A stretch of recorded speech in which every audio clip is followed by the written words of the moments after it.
Welcome to Heaping Spoonful, a twice-monthly conversation with restaurateurs, chefs, growers, and others who have helped generate the legends associated with the eateries across the Mid-South. The team at Benny Keith is proud to sponsor this adventure with the goal of preserving the stories that have helped cultivate an amazing food scene across the Mid-South. So kick back and enjoy a Heaping Spoonful. Greetings, all you Heaping Spoonful listeners. I'm Kelly Bass, your host, and I appreciate Benny Keith Foods giving me the opportunity to visit twice a month with chefs and restaurateurs who help make the Mid-South dining scene one of the highlights of living in this great part of the United States of America. I have transitioned to podcast interviewer after being a restaurant reviewer for a couple or 3 decades for some Little Rock newspapers and magazines, and I will tell you that talking about food is much more fun than writing about it. Our guest today is Ryan Hamra, owner-operator of Potbelly Sandwich Shops in Little Rock, Arkansas, and even longer, the owner of Blue Coast Burritos in Little Rock. So welcome to Heaping Spoonful, Ryan. Well, thank you. I'm honored to be here, and there's been a lot of wonderful people sitting in this chair, and I've been a long customer of Benny Keith and a friend of Rusty, so I am grateful to be here. Thanks for having me. Well, we appreciate you taking the time to do it. So all of our guests on Heaping Spoonful have their own unique story about how and why they got into the restaurant business, but none until you, Ryan, were literally born into it. Your dad, Jerry Hamra, was a partner in the original Wendy's franchises in Arkansas, and you grew up working with him starting at what, about age 12? 12 years old. Yeah, and you were the son. You had, what, older sisters? I had 2 older sisters. They weren't so interested in scrubbing around in a Wendy's? They wanted nothing to do with it. And so he had a likely suspect/prospect with you. And so I would say that while most 12-year-olds would rather be riding their bikes or going to the movies or doing almost anything other than what you were doing, you actually liked the work, right? I loved it. I would say at first I didn't really have a choice. Sure. He said, once you're 12, you're going to work and you're going to scrub toilets. But after my first day, I said, this is awesome. Yeah. And it back then it wasn't about the money, because I think minimum wage was $3 back right. then, if that. But I absolutely was hooked after the first day of working in that restaurant. Well, it's a good thing, because you're doing it many, many, many years later. And of course, your role only increased as you got older. Once you turned 16, and oh my goodness, you could get behind the wheel of a car legally. I could. And as your father's footprint of Wendy's restaurants expanded, that opened up a whole new sort of opportunity for you. It was fun. So we started expanding in Northwest Arkansas, starting in Bentonville. There was some stores up in Northwest Arkansas, but they had either closed or we had purchased the territory. So we'd opened our first stores in Northwest Arkansas, Bentonville. And once I became able to drive, my dad said, it's time you, I guess he just wanted me to get as much experience as possible. So we had some, apartments and places to stay up there. So when I was 16, my summers were spent opening restaurants in Northwest Arkansas, Fayetteville, not Fort Smith, I'm sorry, but Fayetteville, Springdale. I loved it. I mean, it was 12, 14-hour days, training,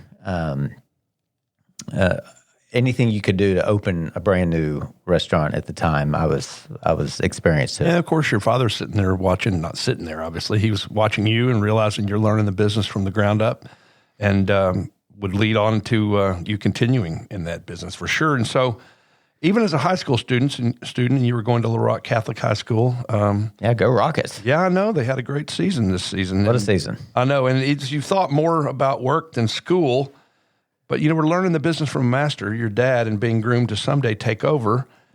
And here you were, again, learning from the ground up. And then the cruelest thing possible happened to your dad, and thus to you and your family. Yeah, unfortunately, when I was a senior in high school, going into my last semester of high school, my dad passed away of cancer. It's a battle he fought for over 3 years. He died of throat cancer. And unfortunately, the day that he passed away, I found out that he had sold the business. So that was a rather tough day.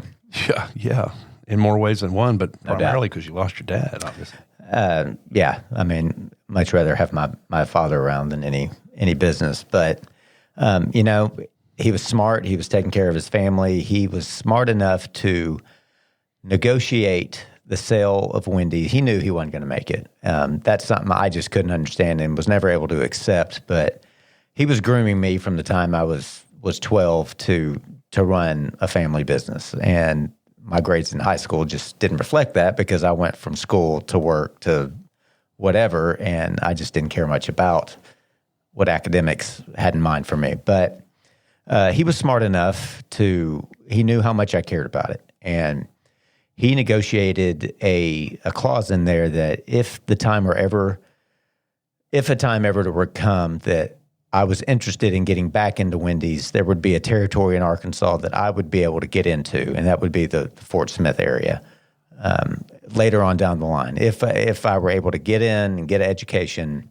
and get some training under my belt, that I would be able to get back in there and buy that territory. Right. But even before that, when you knew that your father had sold the restaurants, but before they closed, you still had a final glory moment because it was still your company at that point in time, or your family's company. Tell us about that. This was exciting. So the week before we sold our stores, we had opened the first store in Fort Smith, and that week set a worldwide record first week sales in Wendy's history. Now, this was in 1996. Oh, that's incredible because Wendy's had been around.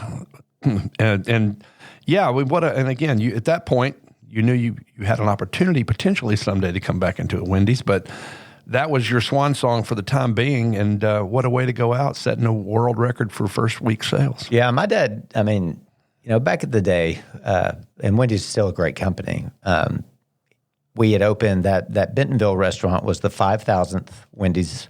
Dave Thomas came down, who, fun fact, Dave Thomas is my godfather, was my godfather. Right. Shows you the relationship your father and Dave Thomas had. That's right. And so that was the 5,000th Wendy's in Bentonville. Another fun fact is there is actually a Wendy's Hall of Fame. Wow. And I know we're not here just to talk about my old man, but hey, he's part of the story. He is. Part of the story. He was inducted, one of the first people ever inducted into the Wendy's Hall of Fame. That's amazing. Yeah, again, and just look around Arkansas and look at the footprint of Wendy's and know it started with Jerry Hamra. That's really cool. So now here you were, a high school graduate whose future has been forever changed by your father's death and the sale of the restaurants because you thought you were going to roll right into them, but fate did not have that in the cards for you. So you went to college even though you didn't like high school much. And that was at the University of Arkansas at Fayetteville. Was your heart in that, or I guess you didn't have a lot of choice? I didn't have much choice. So, I enjoyed college. It was the best thing for me. I went to Fayetteville, had a wonderful time, got a degree in small business management. Right after college, I was actually able to graduate in 4 years. Yeah. I don't know where that came from. I guess it buckled down and did it. I did. Yeah. Grew up a little bit. I didn't have a choice. Yeah. And so you got out of school with your degree in small business management, and off you headed to Chicago, right? Yeah, a friend of mine, we always said once we get out of college, we're gonna just throw a dart at a map and move to a city. And that dart landed closest to Chicago, biggest metropolitan city we could find, and had never been there. First time I went there was driving up right after graduation, and my eyes just widened when I saw those buildings. And what a wonderful experience! What a wonderful town! What a wonderful food town! If for sure. Listeners have never been to a city that is full of culture, full of food, and full of life, that is the place to be. So you went up there, though, not to work in the food business. You went to put your degree to work in the finance world. I did. I started working for. I went to in the finance world, working for a company called Donaldson, Lufkin, Jenrette, DLJ. Then I went to work for a brokerage company called Payne Weber, none of which are called that anymore, or right. Either around. Not to my doing, from what I understand. Right. And your friend who went up there with you also pursued a similar path? She did, and now she is a stage manager for Chris Stapleton. Wow. That's a sweet gig. And like you said before, when Chris Stapleton comes to town, you can get some good seats. No, it's not hard to do. That's fabulous. But again, you've been a restaurant guy since you were a kid, and you were in the finance world, and I guess you realized maybe that wasn't exactly what you wanted to do, but you like Chicago. Love Chicago. So I'm sitting there in my little cube, and I'm just staring out the window. I'm just, this is just not for me. I'm sitting here staring at the computer, wanting to be on my feet, wanting to move around, and I'm thinking in the back of my head, there's still that option that my dad put in place to get back into Wendy's. And I'm thinking, I need to pursue that. I need to look at that and see what is it going to take to possibly do that. Because in the back of my mind, I always wanted to do that. Right. This is just not for me. Sitting behind a desk, cold calling people, trying to make a living, making a commission. That it's just, it's not in my blood. Right. So I made. There just so happens to be a Wendy's corporate office in Naperville, Chicago, Illinois. And I made a call to the big man himself, yes, Dave Thomas, and he got me in contact with some people in the local office there. So I waited a few weeks, and I received a phone call. They brought me into their office, and they said, well, we know about this little option you've got back in Arkansas, and here's what we can do for you. We can make you a Wendy's franchisee if that's what you want to do, but we've got a 6-month training program, franchise training program that is, like I said, 6 months. You go through our training. You don't get paid a lick. Or we can bring you on board and you can just start at the bottom. We can pay you an assistant manager salary and you can see what you think and go from there. Well, living in this big city with no income, I didn't really have a choice. Sure. So I took the ladder and I said, well, why don't you make me an assistant manager? And let's go from there. So I went from wearing a suit and tie every day, and I put on my Service Excellent name badge and a hat, and I got behind a drive-through. Yeah, and learned again. Wow. Nice to know Dave Thomas, but you had to go to work for a living. There was nothing cushy about that job. No. Nights and weekends came into play, and a drive-through, and we closed at 2 a.m. I remember that. Oh, yeah. Wendy's used to be famous for being open late. That's right. And that meant we got out of there, I think, about 4 back in the day. Yeah, but cleaned up and got everything ready. Ooh. That's right. So you learned it from the shake machine to the French fry cooker to the flat iron cooking the burgers to everything, right? Well, I did. I had to relearn some of that stuff. Yeah, you've done it years before. It was funny. The people that I was, when I was going through the position training, they were surprised at how quickly I'd caught on because, I had done it back in the high school days. They were like, wow, you really learned how to flip that burger pretty quick. Yeah, you can thank my dad for that back in the day.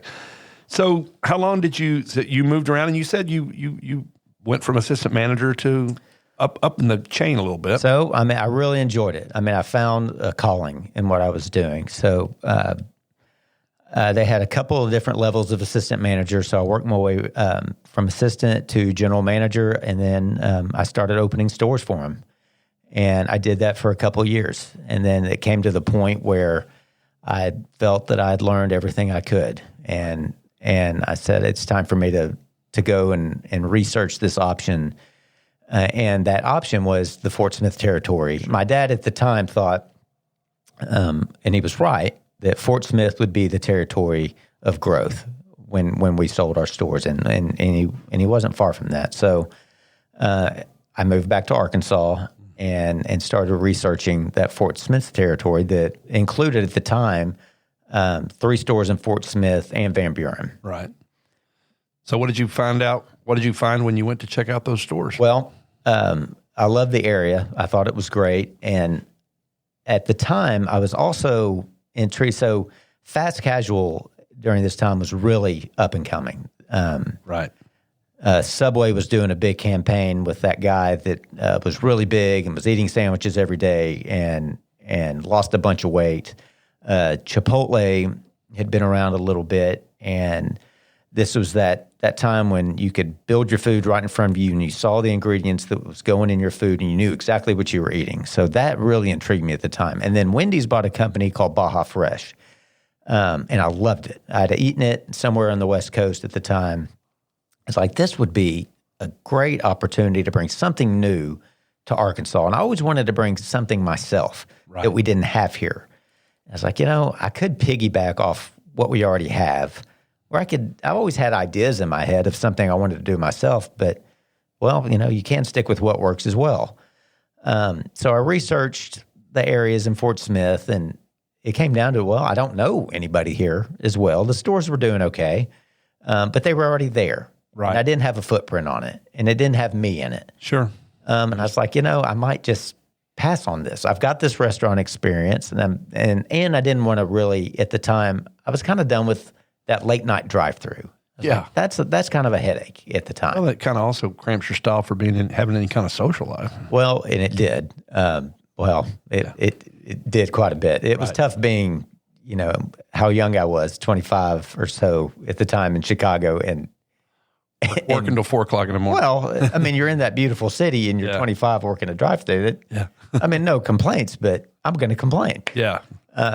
But so you said Fort Smith Wendy's is not for me. Well, it's not only that. I started looking at the numbers. So you can sit there and you look at a freestanding building and you look at the income you're making, and you can do the same amount of sale, or not possibly the same amount of sales, but you're looking at the same amount of profit. And you can do that in an inline shopping center and do the same amount of profit as you would in something that is triple the investment.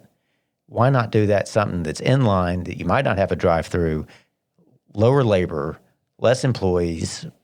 That just started to make more sense to me, and possibly have a better control over your food cost, and might not have to work as late either. So you knew about the Baja Fresh, but that was a Wendy's concept. It was, and I didn't see it going so well for Wendy's, and it obviously it didn't go well for Wendy's. I think they ended up paying about $100 million too much for it in the long run. But so I really liked the Mexican concept. I really liked the build your own Mexican. So I started, Chipotle didn't franchise at the time. I started looking at other chains like Qdoba, other ones, some in Rochester, New York, and that same friend of mine that I moved to Chicago with, her brother works as a lawyer in Nashville, and he told me about this company, or this single mom and pop called Baja Burrito, and it's across from the 100 Oaks Mall in Nashville. And he said, well, there's this place that's just on fire right now. He says, you got to come try it out. He says, if you like it, I can get you a meeting with the owner. We do some work for him. So I went to this little hole in the wall. It opened at 11. There's no parking. It's in an average part of town. Before 11, there's a line completely wrapped around the building. It's a good sign. It is. Yeah. And I walk in. It's kind of dirty. It looks like the place is just thrown together with duct tape.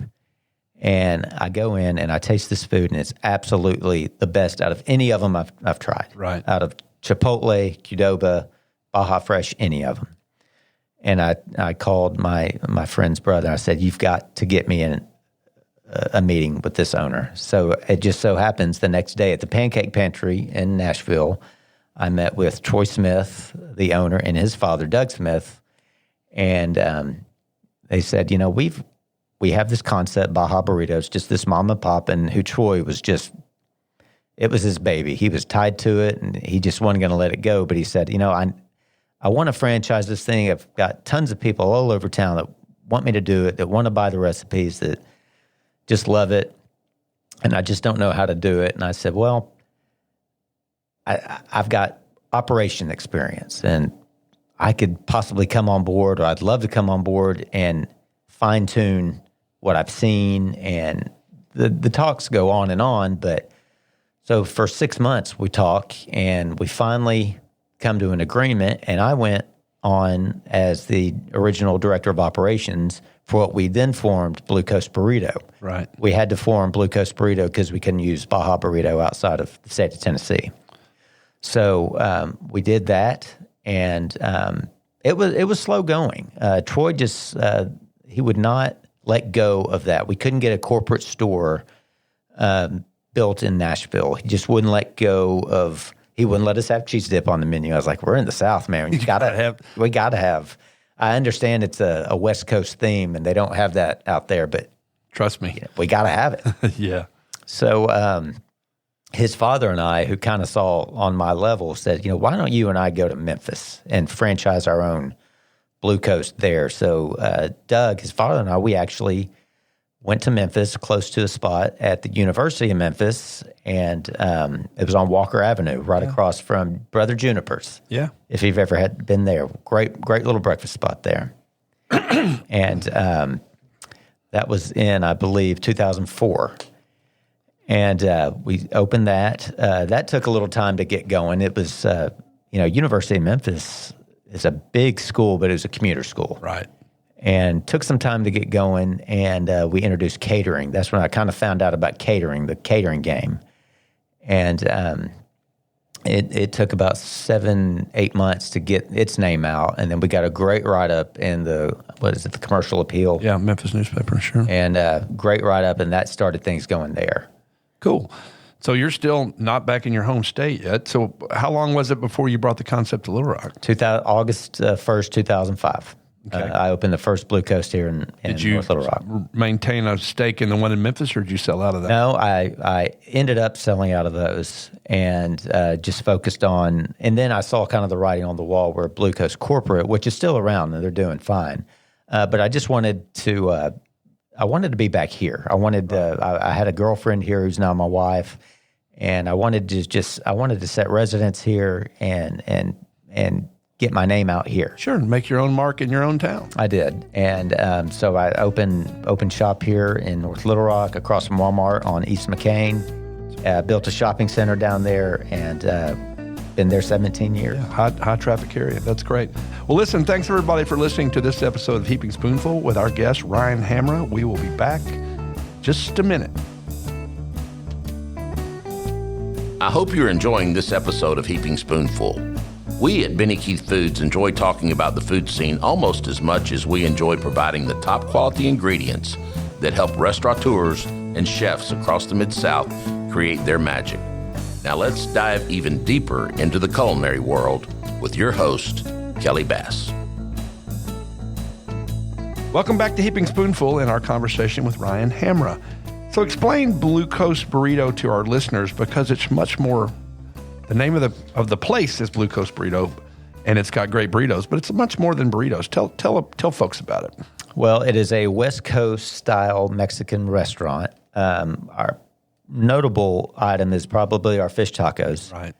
They are out of this world. So all of our items are designed. I was speaking earlier by Troy Smith and his wife, Jeannie, who is a nutritionist. And that's one thing that really got me involved in this. I spoke earlier about how the fast casual market was just really booming at this time. And I would dare to say that this is one of the first fast casual restaurants that came on board. Yeah, in this area for sure. It is.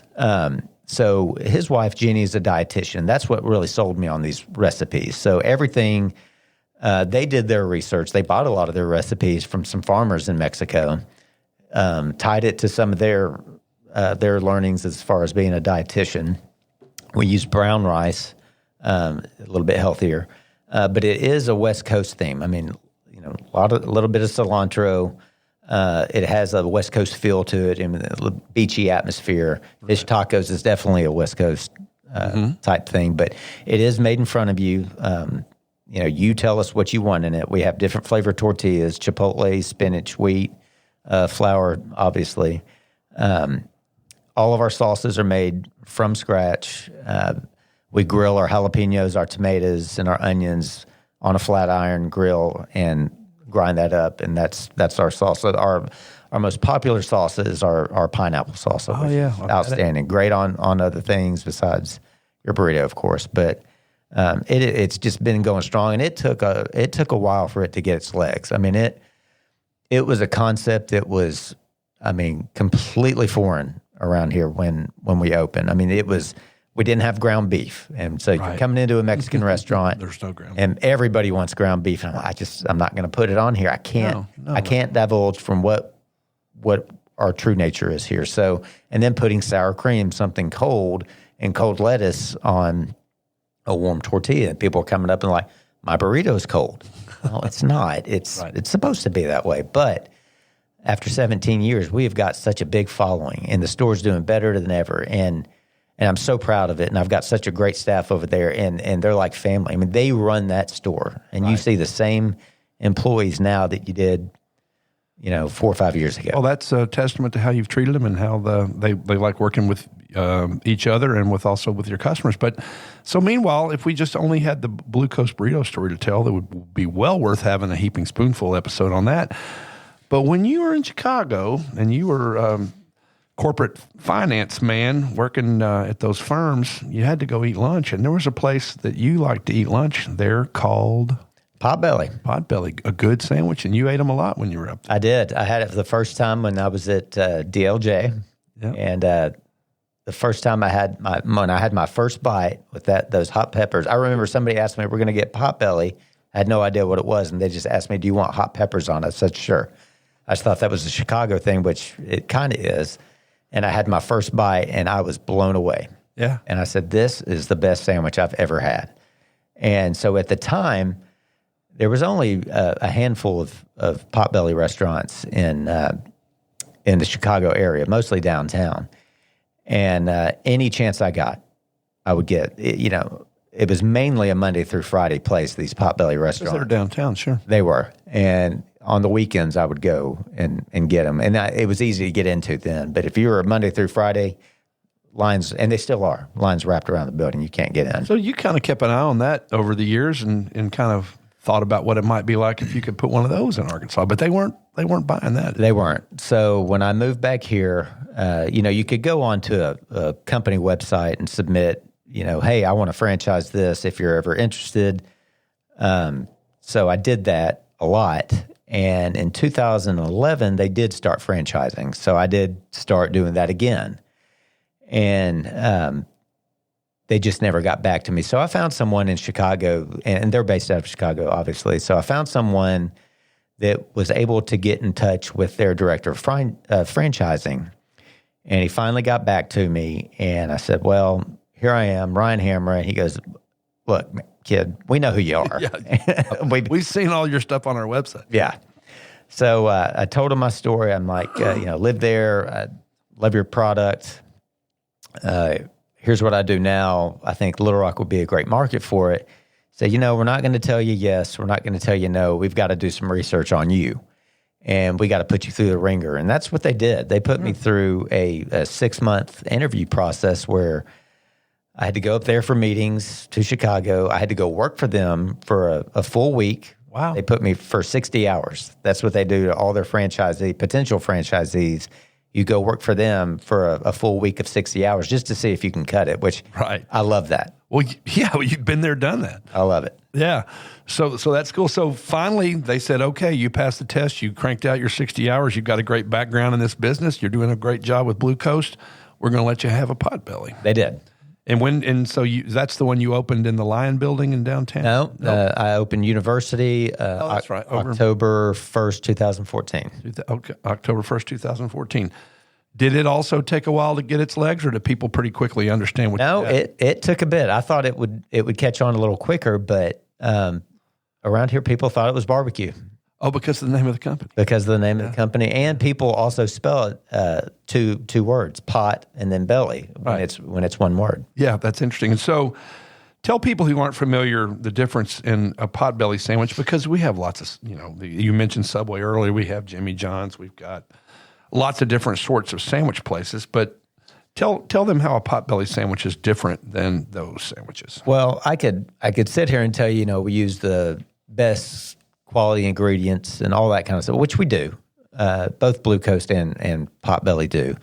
But what makes it unique is, first of all, when you walk in the door, it's the vibe. So when you walk in, you see me on the walls. Yeah, so it's your place. It is my place. And I'm not going to sit here and lie and tell you it's not a chain. And that's another thing that drew me to it is it represents me. So there's pictures of my family on the wall. There's pictures of Catholic High in both locations, University of Arkansas. Anything I'm proud of is on that wall. So, and I'm very proud of that. And also the staff, who I'm very proud of. That represents me as well. So if they're doing poorly, that shows me as well. But we get tons of compliments on these guys. But as far as the food, it's the way it's constructed. We don't cut the bread in half fully, and we keep a hinge intact. We spread the ingredients completely from corner to corner. So the key is you get a bite of every ingredient from the toast, the way we toast it. You know, it's a high almost 600 degree oven all the way for 1 minute. Perfectly toasted on the outside, warm and moist and crisp on the inside. And then when we spread our ingredients, it's the perfect bite from beginning to end. You get a bite of everything in every bite. In every bite. And then our hot peppers are unique to that jardiniere is unique to our concept as well. Right.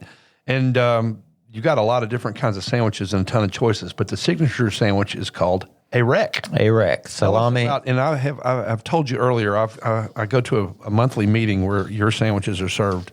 I go straight for the wreck. Wreck is salami, ham, roast beef, and turkey with Swiss cheese. That's what started it all. And what started these sandwiches was the founder of Potbelly. He was an antique dealer, and he was selling. And his thing that he would redo was refurbish Potbelly stoves. Okay. The stoves weren't selling so well, so he would start making these sandwiches on Potbelly stoves.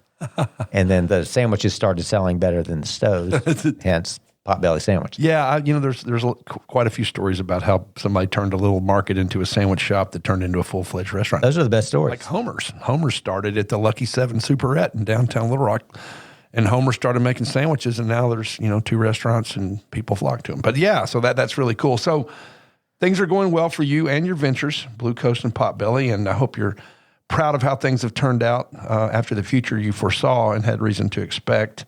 Running the family's Wendy franchises were taken away from you. So and you'd said before, you loved working with your father, for your father, and helping move his franchise restaurants forward. But now you got your own thing times 2. Everything happens for a reason. I don't blame my father for what he did. I was very bitter, when he sold those stores, and I did everything I could to talk my mother out of selling those restaurants. And if I think hard about it, I can still get mad about it. But I wouldn't, because she did what was right for her family, and I'm very proud of what I've accomplished here. And I'm not done. I've got a great staff. I've got the best staff around. They take care of me. I try to take care of them, but it's the latter. They take care of me, and I couldn't do it without them. Yeah. Well, that's a great way to wrap this up. And thanks, Ryan. Continued good luck in all you do. And thanks also to all of you out there for listening to this episode of Heaping Spoonful. Remember that we put up new ones on the first and third Tuesday of each month. So please keep an eye and an ear out for new episodes, and consider going back and checking out ones you might have missed. Thanks, everybody, and have a great rest of your day. We hope you enjoyed this episode of Heaping Spoonful. On behalf of all of us at Benny Keith Foods, Mid-South Division, please know how much we love connecting you with the legends of the culinary scene and their unique stories. I look forward to the next time we can offer you another Heaping Spoonful.